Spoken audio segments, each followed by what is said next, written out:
Sí, el caballo blanco. Una noche en Sevilla, los gitanos robaron un caballo blanco.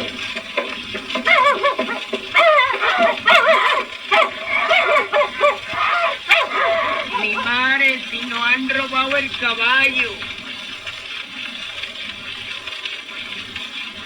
Ya pues son tan fracuelos que no tienen aire. Un caballo yo robé, más blanco que la lechuga, y ahora lo pinta de negro para poderlo vender. Vamos a la feria, a ver si compramos un caballo. Pasen, señores, el saltón moderno.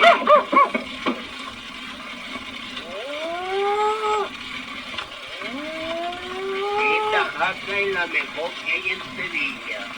Pues yo me la quiero. Y mientras van a celebrar con una comida la compra del caballo, Niño, tráete marino.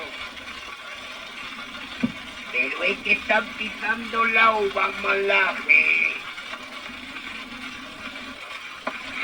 una nube de verano despinta el caballo y al salir los dueños del mesón, Pero tiene nuestra jaca blanca. ¡Ay, qué gracia! Sí, muchas gracias, pero nos han robado.